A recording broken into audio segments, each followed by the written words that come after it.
Muy buenas tardes. Hoy en Cita con la Historia, cita con todos ustedes, cita con don Pedro Fernández Barbadillo. Don Pedro, muy buenas tardes. Muy buenas tardes a ustedes. Bueno, y con un invitado muy especial que no es ni más ni menos que el embajador Alonso Álvarez de Toledo y Merry del Val. Álvarez de Toledo y Merry del Val nace en 1931, es licenciado en Derecho e ingresa en 1957 en la carrera diplomática. Ha estado destinado, entre otros puestos, en las representaciones diplomáticas de España en los Estados Unidos, en Francia, en México, Sudáfrica, República Federal de Alemania, además de ocupar varios altos cargos en el Ministerio de Asuntos Exteriores. Álvarez de Toledo era, desde 1985, embajador de España en la antigua República Democrática Alemana, y por eso hoy hemos tenido a bien el invitarle a este programa, porque vamos a hablar precisamente, Pedro, de la caída del muro de Berlín. Así es, así es. Yo creo que solemos abusar nosotros de, cuando presentamos un programa de estos, de testigo de la historia o de acontecimiento histórico. Hoy, la verdad, no abusamos, no exageramos, y tenemos a un verdadero testigo de la historia, que es don Alonso, que asistió a la apertura del muro de Berlín en noviembre de 1989. Él estaba acompañando a un programa de informe semanal cuando la multitud que estaba agolpada ante un puesto fronterizo exigía pasar, y de pronto pues un guardia, él nos lo va a contar ahora, dijo bueno, está bien, pueden ustedes pasar. Se corrió la voz, se levantaron las barreras y empezaron a pasar docenas y docenas de personas a Berlín Occidental. Además, me gustaría añadir también que Alonso Álvarez de Toledo fue el embajador de España que negoció, que estuvo presente en Bruselas cuando España ingresó en la OTAN en 1981. Aquí nos lo va a matizar ahora, y también que es de la misma quinta que Aquilino Duque, nuestro amigo Aquilino Duque, que tuvimos en un programa aquí en Radio Ya en 40 años. Bueno, lo primero, muy buenas tardes. Muy buenas tardes. Que hemos empezado a hablar de usted sin saludarle. Bueno, se van corrigiendo. Me alegro. Cuéntenos, ¿cómo vivió usted la situación? Aunque quizás sería bueno esa puntualización que le iba a hacer a Pedro. De la OTAN. De la OTAN. Bueno, le cuento. Yo metí a España en la OTAN. Me van a decir ustedes que no, pero les voy a explicar por qué. Bueno, perdone, ahora se anda diciendo por ahí que fue Felipe González el que metió a España en la OTAN, cuando yo creo que todos nos acordamos del OTAN de entrada no, del referéndum y de la bronca que montaron en el Parlamento cuando fue Leopoldo Calvo Sotelo. Eso es verdad y no es verdad, pero es verdad. Aquí todos son medias verdades, ¿no? Aquí hay que tratar de que todo el mundo tenga razón. A ver, ¿qué pasaba allí? Todo empezó un jueves por la mañana, en que yo estaba de encargado de negocios en Washington, porque el embajador José Lladó ese fin de semana estaba en Madrid. En 1981.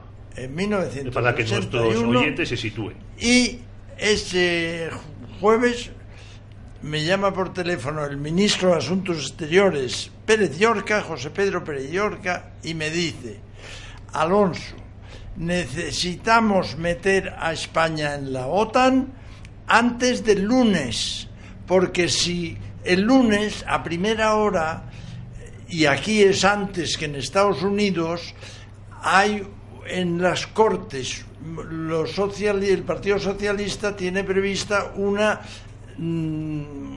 discusión y una votación sobre si sí o sobre si no. Esa votación la perdemos. Pero por eso podemos meter a España en la OTAN ya, porque todos los países que hacía falta han firmado que no tienen inconveniente ninguno, y entonces hace falta que tú entregues un papel que te va a llegar mañana en el avión, mañana viernes, y busques la manera de entregarlo antes del lunes. Le digo: bien, ministro, pero tú sabes que en Estados Unidos y en la gente del ministerio, el sábado y el domingo son sagrados, y a mí, yo soy un piernas aquí, ni siquiera estamos en la OTAN, o sea que hacer que ni siquiera soy el embajador, lograr eso un viernes o un sábado es complicado. Es complicado. Bueno, arréglatelas como puedas. Pues muy bien. ¿Y cuándo me va a llegar ese papelito? Ese papelito ya lo tienes. Pero un momento.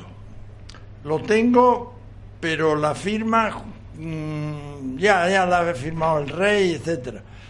Pero ¿con qué fecha lo ha firmado? Si me dices que en este momento acabamos de poder entrar en la NATO, luego hasta que no hayamos podido entrar en la NATO no puede haberlo firmado. Tú calla y obedece y entregas el papelito. Niño, calla y come. Yo llamo a algún amigo que tenía en el departamento, en el Departamento de Estado, en la OTAN y tal, o que se ocupaban de la OTAN, y les digo, oye, tengo el sábado o el domingo que entregar al secretario de Estado un documento muy importante que supongo que te estás imaginando de qué va. Y me dice, me imagino de qué va, pero lo que tú no te imaginas es lo que esos señores que tú quieres ver, o el secretario de Estado, el secretario de Estado adjunto, solo vienen al Departamento de Estado si se dan 3 circunstancias. Una, si hay una guerra, si esa guerra es importante y si en esa guerra importante están metidos los Estados Unidos. Si se dan las 3 circunstancias, entonces vienen. Pero si no... Si no, no vienen. Si no, no vienen. Y... pues me pierdo la carrera. ¿Qué dices? Y yo digo, se lo ha creído. Pues claro, como tú comprenderás, me mandan un sobre que hace 2.000 o 3.000 o 5.000 kilómetros en 3 horas, y yo tengo 2 días para entregarlo a alguien que está a 200 metros de donde yo trabajo, y no soy capaz, pues no sirvo para nada. Espérate, déjame que busque. Y a la media hora me dice, el domingo por la mañana o el sábado por la mañana, para el caso es lo mismo, te recibirá el secretario de Estado adjunto y tal. Y ya está, me recibió, le entregué el papelito que era el documento por el que el rey, don Juan Carlos, declaraba que España no tenía ningún problema para que... el gobierno español no tenía ningún problema para que España entrara en la OTAN. Y con eso entró en la OTAN. Y con eso fue el paso. Con eso se entró en la OTAN sin ningún problema. Señor embajador, usted está justo cuando se produce la caída del muro de Berlín en la República Democrática Alemana. ¿Cómo vive esos días? ¿Cómo se lo podían ustedes imaginar? ¿Había algún tipo de sentimiento de que esto se veía venir o fue espontáneo? Yo le cuento, es fácil pensar, imaginar lo que iba a suponer, lo que suponía la caída del muro de Berlín o la apertura, porque no se cayó, lo tiraron, pero bueno, la apertura del muro de Berlín para los alemanes, para el señor Helmut Kohl, bien, que era el presidente de Alemania en aquel momento, el canciller Kohl. El canciller Kohl tan poca idea tenía de lo que iba a pasar, que estaba cenando en Varsovia. Usted me dice que si se va a Varsovia en una visita oficial, que le coge un fin de semana por medio y se queda en Varsovia, pues no tenía ni la menor idea, ¿no? Ni la menor idea. Ahora, ¿por qué se abrió el muro? Me lo va usted a preguntar enseguida. Pues yo escribí un libro que se llama ya no existe, me parece que está agotado, lo cual está muy bien para mí, pero no para los lectores. Bueno, lo que hay que hacer es editarlo. Claro, pero no encuentro a nadie así dispuesto. A lo mejor. Pues eso lo buscamos, no se preocupe. Bueno, a ver si alguien que escuche esto, que no tenga el libro y que quiera y que se crea lo que le voy a decir. Bueno, total, que en la página yo creo que 164, no porque me lo sepa de memoria, sino porque lo he visto hace un momento. Bien, ¿qué pasó? Pues que Así. Así. Perfecto. Vale. Que... Un momento. Sí, no, en la página del libro. ¿Cómo se llama el libro? El libro se llama Notas a pie de página, momentos de memorias de un hombre con suerte. Es que son las memorias de don Alonso, donde cuenta, entre otras cosas, las 2 entrevistas en las que hizo de intérprete de Franco. Exactamente, intérprete de Franco porque le tocaba, porque estaba de guardia. Porque estaba de guardia en San Sebastián en el verano, el ministro se había ido y llaman de Ayete, del Palacio de Ayete, donde pasaba los veranos, o parte del verano Franco allí. Me dicen, esta tarde recibe al señor tal. Y yo digo, ¿y quién es el señor tal? Pues un inglés, un socialista, laborista inglés que es el primero que ha pedido ver a Franco. Y Franco le tiene su excelencia, le tiene mucho... Sí. Bueno, total, que en ese momento yo hablo con Castilla y me dice, vaya, pues muy bien que lo reciba. Le digo, me temo que don Francisco Franco habla mal inglés, que este señor inglés habla mal español y que en esa villa de Ayete no hay nadie que sepa traducir. Vaya usted. Digo, oiga, que mi inglés es muy malo. Vaya usted. Se acabó. Pumba, cuelga. Y ahí llegué y ahí... Bueno, por lo que se ve, los diplomáticos españoles, al menos los de su generación, recibían órdenes y se las tenían que apañar como fuese, ¿no? Exactamente. No había asesores a los que echar las culpas. Bueno, ni había internet. Pero volvamos al muro. Al muro, eso es. Al muro. Se ha atribuido su caída a la incapacidad de mantener la economía estadounidense, a Washington, que era incapaz y tal, la Unión Soviética. La Unión Soviética, que económicamente ya era inviable. No podía luchar con la guerra de las galaxias, la guerra de las galaxias y todo aquello. Sí. Bueno, en efecto fue un elemento importante, pero lo importante es que el muro y el telón de acero fueron víctimas las primeras víctimas de un fenómeno que nos ha llegado a nosotros desde entonces y que empezó en ese momento, que fue la globalización. Y todos saben hoy día lo que es la globalización, pero en aquella época no tenían ni idea. Y ¿qué pasó? Fue Gorbachov el primero que se dio cuenta de que iba a ser imposible la supervivencia del sistema político de la Unión Soviética, basado en la censura, en el secreto, en el control total de la economía, en un mundo globalizado donde por todas partes se escapa el agua. Sí. Y entonces, pues como vio que aquello no funcionaba... Era inviable. Claro. En esa situación, usted que estuvo viviendo en esa Alemania, ¿había mucha diferencia entre la Alemania del Este y la Alemania Oriental y la Alemania Occidental? O los 2 Berlines, porque claro, él estaba en Berlín.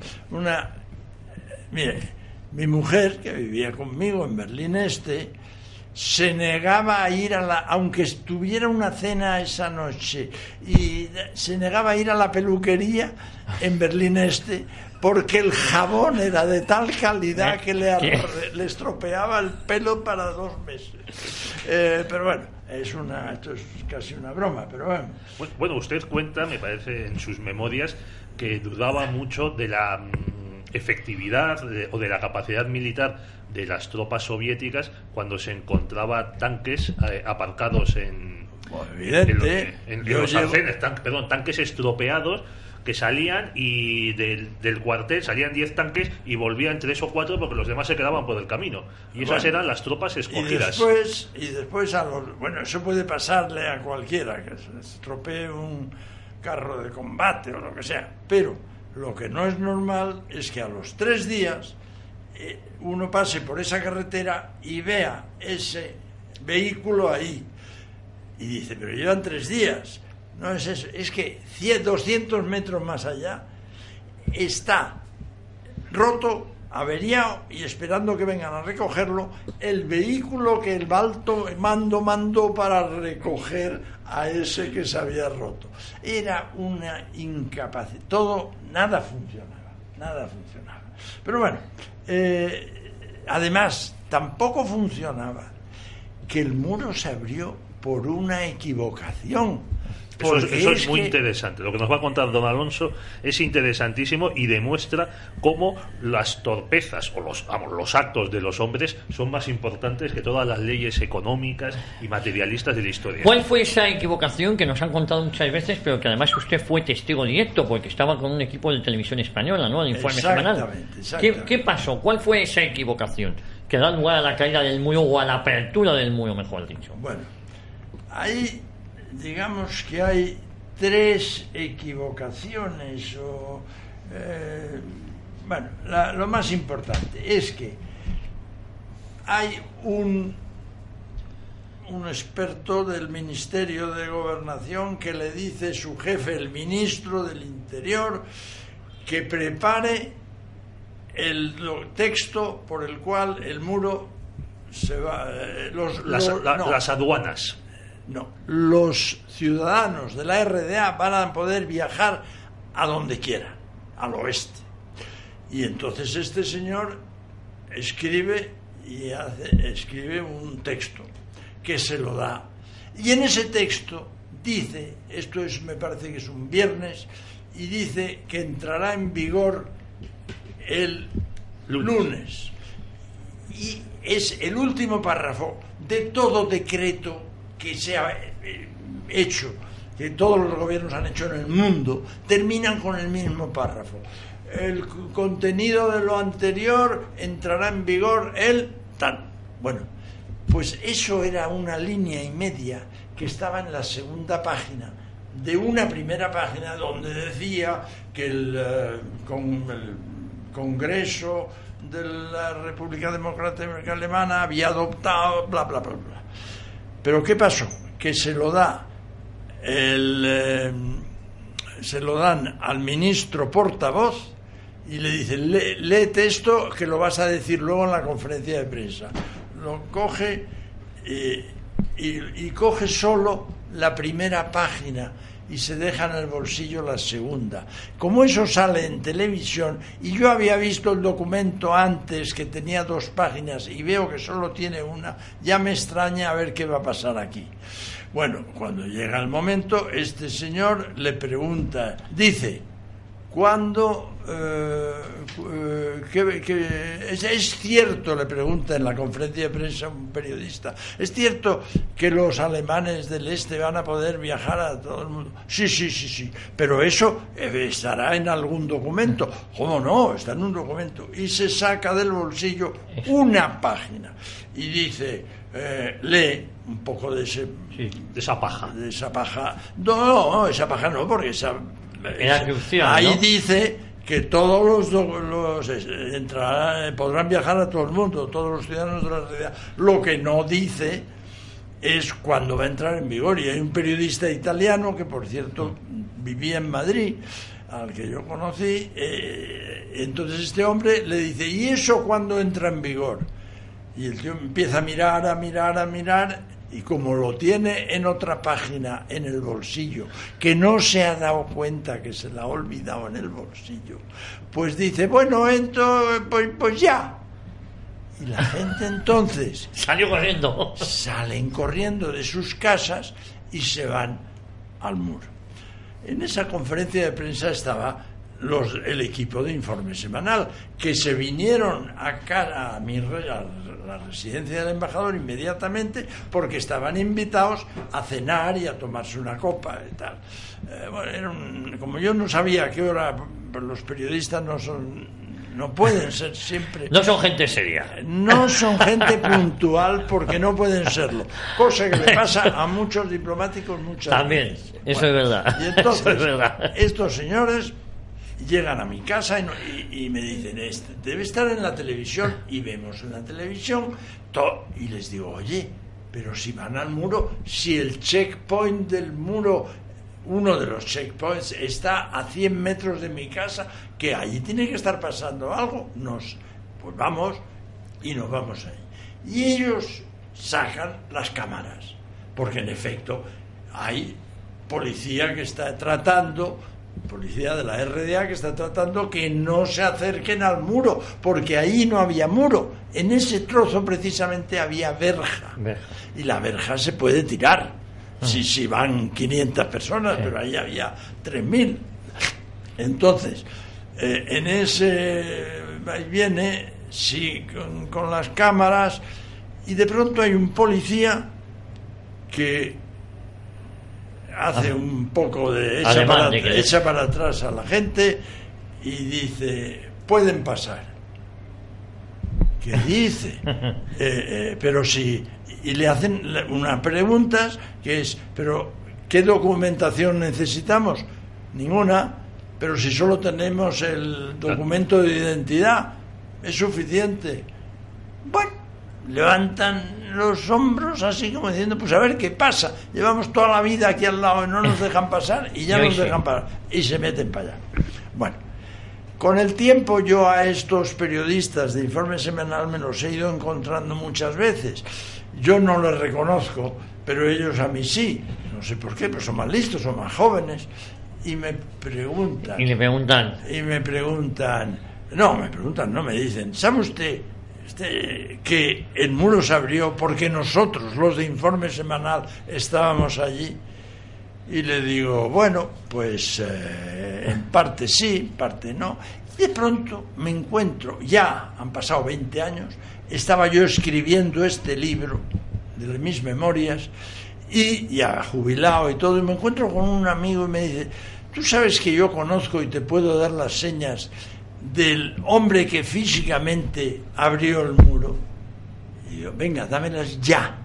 Le escribo una carta y le digo: mire usted, yo soy, le cuento lo que pasó. Yo estaba en el muro en el momento en que usted abrió la verja, y yo estaba allí porque acompañaba a un grupo de Informe Semanal que empezó a sacar sus cámaras. ¿Me podría usted decir si era importante que estuvieran las cámaras ahí, que las cámaras de televisión de la televisión española, de Informe Semanal, fueran las que tuvieran la importancia suficiente para que el muro se abriera por culpa o gracias a ella?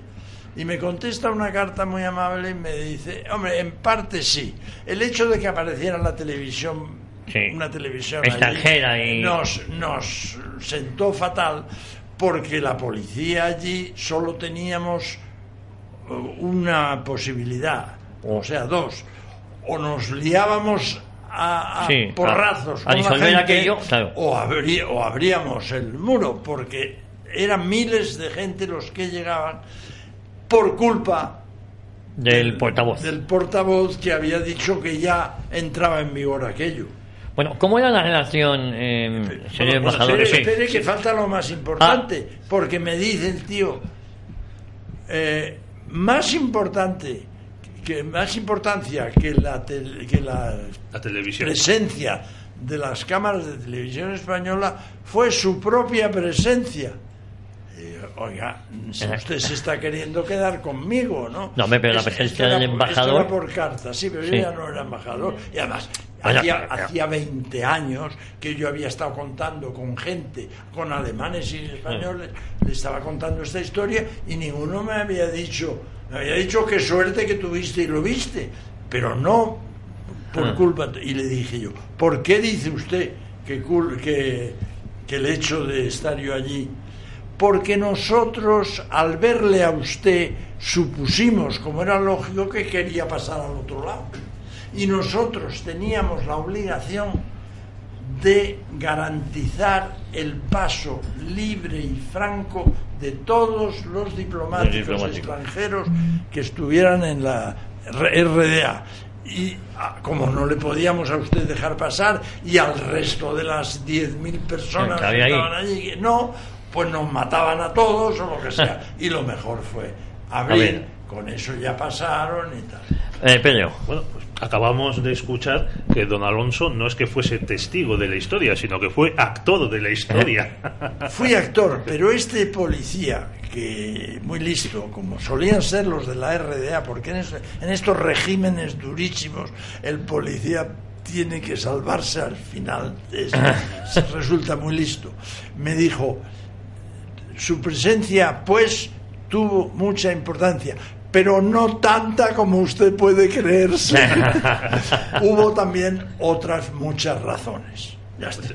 Bueno, para situarnos en esta época de la que ya han pasado, pues van a hacer 27 años, 28 años. 28 años. ¿Cómo pasa el tiempo, 28, queridos amigos? Pues yo creo que hay que explicar que estamos en 1989, que en marzo de ese año se había asesinado a una persona que había intentado saltar el muro para cruzar a Berlín. Y luego de marzo a noviembre, en unos 8 meses, digamos que se abre el muro.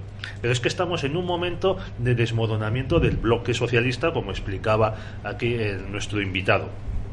En abril del 89 empezaron a retirarse tropas de la URSS de Hungría, y en junio del 89 se celebraron elecciones por fin libres, de verdad, en Polonia. Y en ese verano se produjo la crisis de los turistas de Alemania Oriental, muchos de los cuales podían ir al bloque socialista, no podían ir a Europa Occidental, pero sí al bloque socialista, Polonia, Checoslovaquia, entonces unida a Hungría. Muchos de ellos iban a Hungría. El gobierno húngaro, que todavía era nominalmente comunista, había cortado su parte de muro, que eran unas alambradas con Austria, y por ahí podían pasar, que por cierto estuvieron para recibirles el archiduque Otto de Habsburgo y parte de su familia. Creo que fue en noviembre, se celebró el 40 aniversario de la fundación de la Alemania Oriental, a la que asistió Mikhail Gorbachev, que le echó una bronca a Erich Honecker y a los demás dictadores de Alemania Oriental. Y antes de que acabase ese mes, noviembre, es cuando se desmorona el muro. También hay que decir que parte del bloque socialista, como el caso de Rumanía, pues lo que se vivió es un reforzamiento brutal de la represión y de la dictadura, hasta el punto de que acabó pues con los Ceausescu debidamente fusilados. Sí. Cosa que no creo yo que tú, Javier, lamentes mucho. No, con ese matrimonio, esos tiranos que llevaban con auténticas salvajadas. El día que se estudie en profundidad a Ceausescu, el gran amigo de Santiago Garrillo, por otro lado, pues sí, que es donde Carrillo iba a pasar las vacaciones, que se nos olvida también con mucha facilidad. Bueno, y quería añadir que don Alonso tiene un libro, que no sé si has mencionado, de su diario en los últimos meses en la RDA, que se titula En el país que nunca existió, que es ya muy difícil de encontrar, pero que es un testimonio muy interesante. Y él explica que cómo había en ese verano, agosto, septiembre del 89, había cantidad de instituciones como hospitales, fábricas, que se quedaban sin el personal más cualificado. Médicos, técnicos, directores que pasaban a Alemania Occidental, o que iban pues a la embajada alemana en Polonia, en Varsovia, o que iban a Hungría y demás, o en Praga. Y él también dice que eso ya era lo que no podía ya soportar la población de Alemania Oriental, que había quedado, llevaban años de opresión, de ver que las cosas no cambiaban pese a lo que estaba sucediendo en Hungría, en Polonia, incluso en la propia Unión Soviética, y esta situación todavía les deprimía mucho más. ¿No es así, don Alonso? Sí. De hecho, el momento clave no es ese que hemos hablado, que yo estaba allí, etcétera, etcétera. No. Ocurre unas semanas antes, y ocurre en Leipzig. Y allí está Honecker, y allí hay un momento en que hay unas manifestaciones los lunes, organizadas por un párroco, el párroco de una iglesia de Leipzig. Y entonces este hombre, cada lunes hay más. Entonces le dicen a Honecker, un sábado, le dicen, el lunes próximo ya no podemos controlar, porque va a haber por lo menos 30.000 personas en esta manifestación. Y Honecker dice, pues muy fácil, la prohíbo. Y el general le dice: Excelencia, prohibir una manifestación de 30.000 hombres se puede solo si se tienen los medios para enfrentarse con 30.000 personas, y no los tenemos. Pues vaya usted inmediatamente a Potsdam, que es donde está el cuartel general soviético, y les pide a ustedes, les pide lo que necesiten, de comunicaciones, de transportes, de lo que sea. Venga, ahora mismo. Tío se va a Potsdam, ve al general y dice: vengo de parte del señor Honecker porque mañana puede haber un enfrentamiento, mañana o pasado, un enfrentamiento entre 30 o 40.000 personas civiles de la RDA y no lo muevas, está bien. Y el ejército de la RDA. Sí. Y necesitamos esto y esto y esto y esto. Pues, mi querido amigo, le dice el general soviético, tengo instrucciones de prestar el apoyo de todo el equipo y todo el personal a mis órdenes, pero al ejército de la RDA si es atacado por el ejército de la OTAN, pero no por la población, al ejército de la RDA para atacar a unos que quieren reunirse y hacer una procesión. Lo siento, pero no se lo doy. Y en ese momento él vuelve, se lo cuenta a Honecker, y en ese momento Honecker se da cuenta de que ni la Unión Soviética le apoya, ni el pueblo le apoya. Y ya ahí, y así todo empieza a caerse de una manera. A derrumbarse. Si le parece, señor embajador Pedro Fernández Barbadillo, nos vamos un momentito a publicidad, volvemos de inmediato. ¿Quieres jugar al golf y ser socio de un club de golf? Es el momento. Llámanos al 91 630 0820. Ven al nuevo Club de Golf de Madrid, en Las Matas. www.ncgm.es. Nuevo Club de Golf de Madrid. Conoce nuestras instalaciones y nuestra escuela. Organizamos tu torneo con las mejores ofertas. Tienes toda la información y las tarifas en nuestra web www.ncgm.es o llámanos al 91 630 0820. Nuevo Club de Golf de Madrid. Mucho más que golf.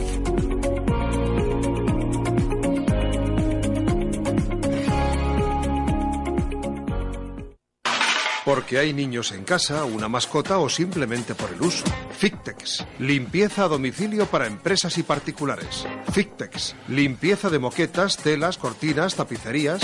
Fictex, tratamiento antimanchas, antiácaros, antibacterias y antiincendios. También mantenimiento. Fictex, le visitamos sin compromiso. Infórmese 91 870 4696.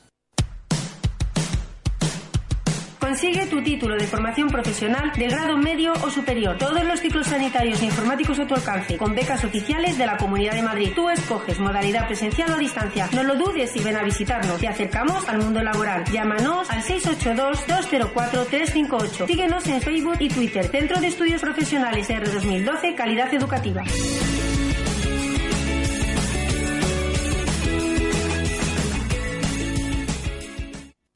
Gurtubay es más que una inmobiliaria. Es su solución para cualquier intermediación inmobiliaria, compra, venta, gestión y alquiler de su vivienda. Ejecutamos un completo plan de acción que le permitirá vender mejor en el menor tiempo posible. Gestionamos su oferta, defendemos sus intereses y si lo necesita, le buscamos financiación.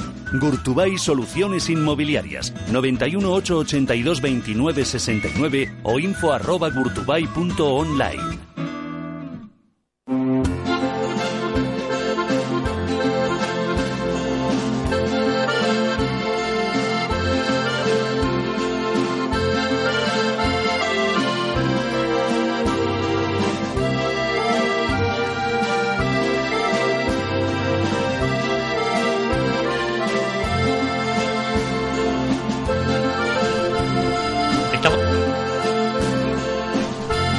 Estamos de vuelta, cita con la historia, cita con todos ustedes, con el embajador don Alonso Álvarez de Toledo, Merry del Valls, y con don Pedro Fernández Barbadillo. Vamos a escuchar, yo creo que lo tenemos ya preparado, una frase de Reagan. ¿Qué nos decía en esa frase, Pedro? A ver, vamos a adelantarlo. Pues fue una visita que hizo a Alemania Occidental, que en la que había una etapa en Berlín Occidental, y donde Reagan le espeta a Gorbachov que si de verdad está por la liberalización del bloque socialista, que se lo pruebe demoliendo el muro. Vamos, yo creo, no sé si la tenemos ya. Sí. Mr. Gorbachev, tear down this wall. Bueno, Reagan tenía mucha gracia, ¿eh? Y yo creo que era un político muy preparado. Bueno, otro presidente de Estados Unidos, Kennedy, hizo también una frase célebre delante del muro de Berlín diciendo que él era un berlinés. Sí. Porque Kennedy fue presidente del 61 hasta noviembre del 63, cuando fue asesinado, y el muro se empezó a levantar en el año 61. El muro antifascista, decían, para evitar que en realidad la presentación que decía la dictadura comunista era para evitar las agresiones imperialistas, etcétera, etcétera, pero la realidad era para evitar que siguiese marchándose la población de Alemania Oriental a través de Berlín Occidental a la otra Alemania, la Alemania de la revancha y el nazifascismo y todas esas mandangas. Oye, y hay una cosa... Si me permites añadir, es que estoy leyendo las memorias de Frederick Forsyth, que estuvo como delegado de Reuters en Berlín Oriental. En el libro Intruso, a mí me ha decepcionado un poco, ¿eh? Bueno, no está mal. Sobre todo, hombre, a mí me gusta porque habla muy bien de los años 50, que a mí cada día me gustan más. Y entonces Forsyth cuenta que solo había esa agencia ese medio de comunicación. Y él hizo de espía, de hecho, para los británicos. Bueno, todos los ingleses han sido espías. Y entonces, como decía, solo Reuters podía estar en Alemania Oriental, en Berlín. Le exigían a él vivir y dormir en Berlín Oriental, no en el Berlín Occidental. Y cuenta cómo le vigilaban los policías, la Stasi de la policía secreta de Alemania Oriental, y también cuenta que él estaba en Berlín Occidental cenando con una chica cuando dieron la noticia del asesinato de Kennedy. Entonces, a todo correr, se sube al coche, va a Berlín Oriental, a su oficina, y dice, lo único bueno de esa noche, dice en sus memorias, es ver a los bopos, que eran los peores, los más bestias, los más enterados, como dice don Alonso, pero los más bestias, asustados, preguntándole a él si podía haber guerra.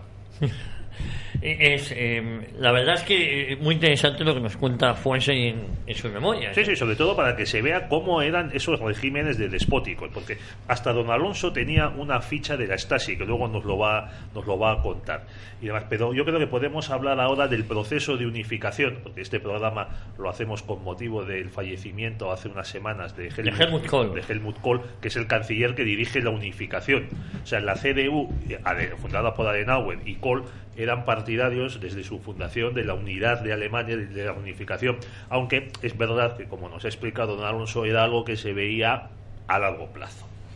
Bueno, y en este proceso participa también, hay que reconocerlo, Felipe González. ¿Cómo vive Alemania la población? Claro, había una extrema necesidad cuando cae el régimen. ¿Cómo se vive la población alemana oriental? ¿Ve la posibilidad de esa reunificación? ¿Lo tiene claro o no se imagina? Bueno, esto es un poco como el que le preguntan a un preso que lleva 20 años allí y lo sueltan. Dice, oye usted, ¿y usted en ese momento estaba viviendo la prisión mejor o peor que 10 años antes? Pues lo mismo. No es que estuviera mejor ni peor. Aquello era una calamidad. Pero han mencionado ustedes a Felipe González, y Felipe González, en el prólogo a un libro sobre Helmut Kohl titulado Yo quise la unidad de Alemania, en este prólogo Felipe González dice que Kohl repetía: quiero una Alemania europea, no aspiro a una Europa alemana. Es decir, que estuviera bien claro que ese posible miedo que a un europeo le entra cuando le dicen algo, que Alemania va a crecer, no pasa nada. Yo quiero una Alemania europea y no una Europa alemana. Parece que eso fue un factor decisivo para convencer sobre todo a franceses, polacos y rusos de que la unificación no iba a ser perjudicial y no se iba a montar un cuarto Reich. Efectivamente, esa unificación, a lo mejor en ese momento, en el año 89, a lo mejor no lo pensaban tanto los ciudadanos, ¿no? Que era el deseo anhelado, pero no en absoluto, porque no se podía pensar que el régimen se desvaneciera tan rápidamente, ¿no? O el gobierno. Exacto. No sé. Mi misión principal en la RDA, donde había muy pocos españoles y se los conocía muy fácilmente porque venían a ver al embajador cuando podían, sabían que el embajador les daba una copa con unas patatas fritas bien fritas en vez de lo que es la porquería que se iban a tomar por ahí, pues estaba lleno aquello. Siempre, o sea, yo los conocía a todos ellos. Pues bien,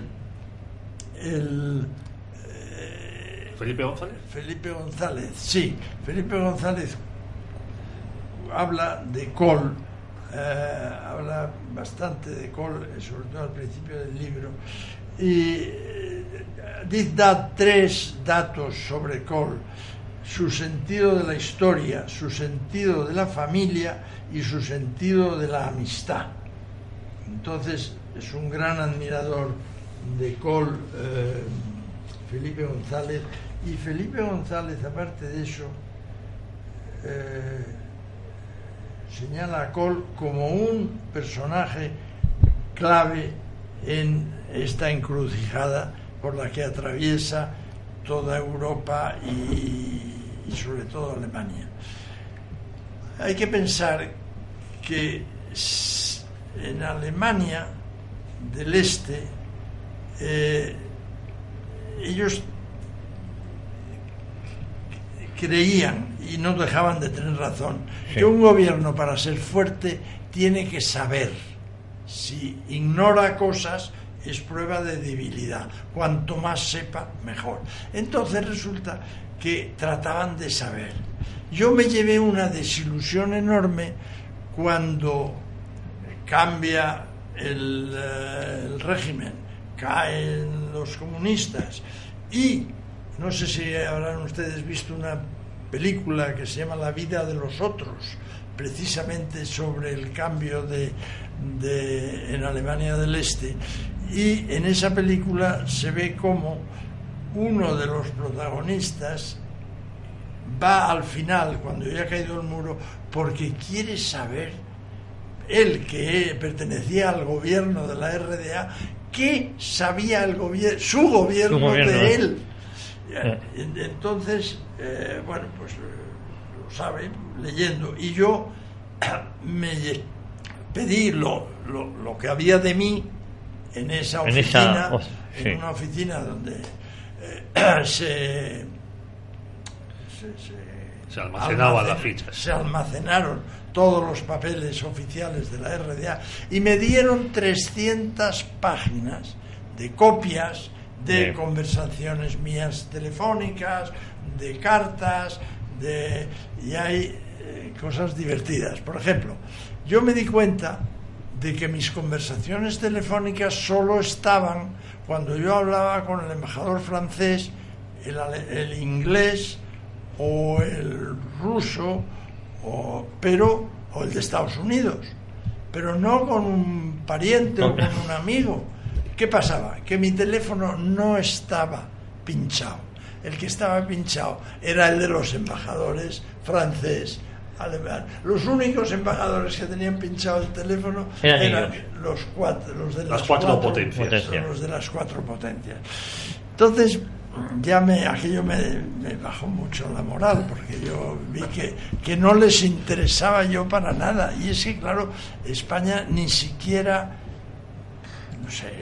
No, para la RDA lo único que que tuvieron interés en que España reconociera el régimen de la RDA y tener relaciones, era porque un régimen que se suponía la España, que venía de la España de Franco, pues reconociera el régimen de la RDA. Luego, por lo tanto, el régimen algo bueno tenía que tener para que un régimen que había sido tan anticomunista reconociera al de la RDA. Bueno, o sea que, don Alonso, a usted no le echaron ninguna espía los comunistas. Bueno, yo en esas 300 páginas me mandaron, sí, tenía una cocinera española, cocinera y un poco... ama de llaves, ama para todo. Esa yo me constaba y tengo pruebas de que todo lo que oía, escuchaba, lo pasaba, ¿no? Informaba. Pero no solo eso, había muchas otras cosas. Por ejemplo, conversaciones con el chofer. Con el chofer mío, sí. El chofer mío tenía la obligación de tomar nota de lo que oía en el coche y dárselo a los servicios, a la Stasi. A los servicios de la Stasi. Y los servicios de la Stasi recibían todo. Pero claro, era muy poco lo que yo les podía contar, y como sabía además que me estaban escuchando, pues no, hablaba poco. ¿Despachó en varias ocasiones con Erich Honecker? Muy pocas. Cuando le vi, fui a verle, como todo embajador que llega y presenta sus cartas credenciales. Sí. Después fue Fernández Ordóñez, que era ministro de Asuntos Exteriores español, fue en visita oficial y fue a visitar a Honecker, y lógicamente yo les acompañaba y hablábamos de eso. Honecker era un tío listo, Honecker era un tío, lo que pasa es que él sabía que aquello era un camelo, pero no podía contarlo ni reconocerlo. ¿Por qué vino Honecker a España? Honecker visitó España, ¿no? Sí, visitó España y le dio Gustavo Villapalos, rector de la Complutense, la medalla de la universidad. No sé si se la habrán retirado, ¿eh? Exactamente. No creo que se la retirara. No, es que aquí, como a Franco le están quitando hasta la partida de nacimiento. No, pero ahí ya sabes, es políticamente más correcto Honecker, a pesar de que el país estaba en la miseria. Bueno, es que no sé si tú te acordarás que Chema Montero, el que fue abogado de ETA, europarlamentario de ETA, de HB, decía que él admiraba el socialismo que había en Alemania Oriental. Claro, como el sinvergüenza no vivía allí, pues desde lejos es como estos como el Willy Toledo, que admira Cuba. Sí, va muy de vez en cuando falta papel higiénico vuelve para aquí. Bueno, total, que el Honecker en España. La visita de Honecker a España. La visita de Honecker. Honecker tenía mucho interés en culminar su éxito de 20 años en el poder, o los que estuviera, y siendo recibido por el mayor número de países occidentales. Sí. Logró solamente, creo recordar, que lo recibiera Mitterrand, socialista, pues le venía bien, porque como tenía que estar en la OTAN, pues al mismo tiempo mataba 2 pájaros de un tiro y tal. Y en España, pues yo transmití que este señor quería venir a España, transmití que sería bueno desde un punto de vista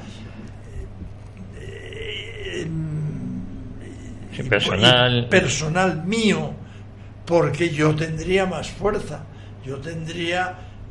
representaría un país que invita al señor Honecker, que por lo tanto le van a decir unas frases muy amables al señor Honecker, y que a mí me interesaba. Yo fui a favor de esa visita, pero precisamente para poder tener más. Piensen que en ese país para un embajador era tan difícil como lo siguiente: me encuentro en la calle ahora recuerdo, con el director general de Europa del Ministerio de Asuntos Exteriores, que es, lógicamente, el alter ego, el interlocutor de un embajador de Europa Occidental, si es el director general de tal. Y le invito, estamos los dos hablando, lo conocía, llevaba ya 2 o 3 años de allí, le conocía mucho, y digo, ¿por qué no te vienes el lunes a almorzar a casa? Y este tema lo seguimos hablando, porque ahora tú te tienes que ir y yo también. Y me dice, bueno, déjame que consulte y te...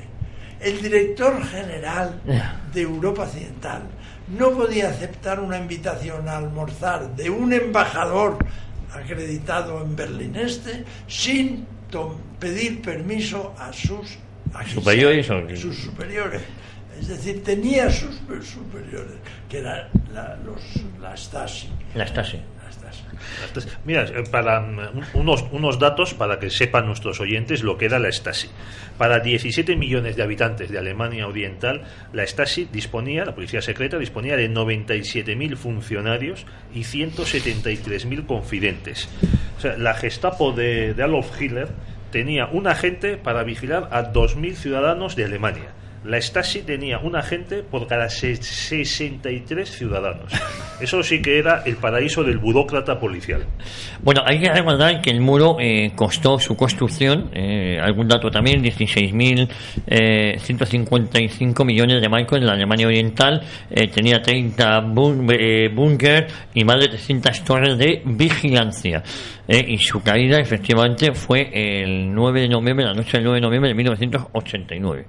A mí me gustaría preguntarle a don Alonso, que vamos a ver, se abre el muro antes he dicho que el 40 aniversario de Alemania Oriental fue en noviembre, no, me equivoqué, se celebró el 7 de octubre, en noviembre cae el muro, el 9 de noviembre, exacto. Lo que hemos hablado, y en marzo del año siguiente, marzo del 90, se celebran elecciones por fin libres, y aunque los socialdemócratas encabezados por Willy Brandt, que estaba en contra de la unificación, él quería como Mitterrand al principio, quería otro socialista, quería un proceso, digamos, de confederación de las dos Alemanias. En estas elecciones de marzo del 90, lo que se llama Alianza por Alemania, estructurada en torno a la CDU, tiene una mayoría descomunal, más del 40% de los votos, y obtiene mayoría absoluta. A partir de ahí se acelera el proceso de unificación, que concluye ese mismo año con la unión de las dos Alemanias y la desaparición de Alemania Oriental. ¿Usted por qué cree que los aliados de Helmut Kohl ganaron de esa manera? Bueno, en Alemania Oriental, marzo del 90. Porque los alemanes orientales no podían ver, la mayoría, menos los que cobraban, y cobraban muy poco, y muy pocos, los que cobraban un sueldo del régimen. Nadie podía ver nada que sonara a socialismo.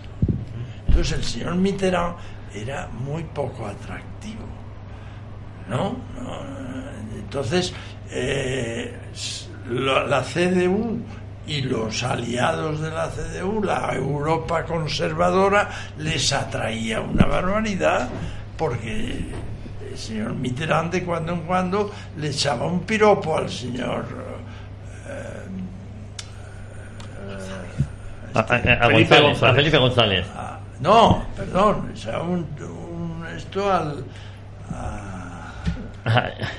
se lo diré, venga, Honecker. Ahí Honecker, ahí, claro. Ahí Honecker. O sea, que los alemanes orientales querían escapar cuanto antes de esa situación, y el único que se lo ofrecía era la CDU alemana, de Alemania Occidental, y Helmut Kohl. Exacto. Porque Estados Unidos tampoco se atrevía, porque tenían miedo a las consecuencias que aquello pudiera tener. Una Europa unida, veían, uy, eso significa una Alemania unida, uy, qué miedo, mejor. ¿Y cuál va a ser la reacción de la Unión Soviética frente a una Alemania unida? Ya estamos otra vez en lo mismo.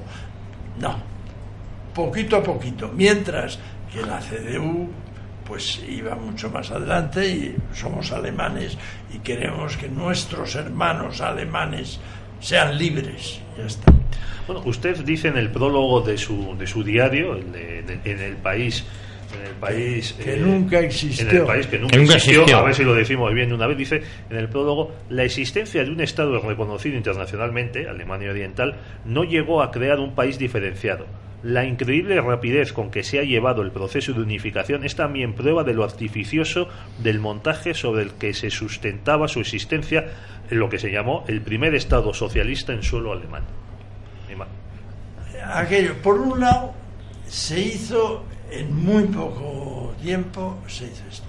Pero lo que nadie ha pensado, y por lo menos en castellano no lo he visto escrito, y si lo leo en alemán no lo entiendo, porque verán ustedes lo que les voy a explicar. En un plazo muy breve, desde que se cae el muro hasta que se une el país, que no llega a un año, se unen todas las cosas que pueden unirse entre dos países. Las tuberías de todos los desagües, todas las alcantarillas, todas las tuberías, todos los electricidad, todos los cables de electricidad, todos los además que tiene un voltaje distinto, que tiene, todo es distinto. Bueno, pues todo eso en unos meses, cuando llega el momento, 8 meses después de caer el muro, ya dicen, ya no hay más que un país. Y nadie se queja, nadie se queda sin luz, nadie se queda sin agua, nadie. Funciona perfectamente. Es una cosa, es solamente la seriedad de los alemanes, que como hacen las cosas bien, pues resulta que también pueden rehacer las cosas que han hecho de una manera y hacerlas de otra. Bueno, a mí, para acabar, me gustaría recordar con esta anécdota de don Alonso una frase que le escuché a Quirino Duque, que decía: ¿cómo sería el comunismo que ni los alemanes pudieron hacerlo funcionar? En cambio, cuando se trató de escapar del comunismo, eso sí lo hicieron muy bien. Tienes razón. Bueno, no hay tiempo para más. Pedro Fernández Balvanera, ha sido un placer. Lo mismo digo. Y señor embajador, ha sido un placer contar hoy con nuestro embajador. Lo que siento es que ha pasado tanto tiempo que mi memoria a veces... Nada, yo creo que ha quedado perfecto. Nos ha dado un testimonio importantísimo, interesantísimo. Sobre todo, a lo mejor un día tenemos que traer aquí a su señora para que nos cuente eso del champú de la peluquería de Berlín Oriental, que tan mala era. Que se destrozó.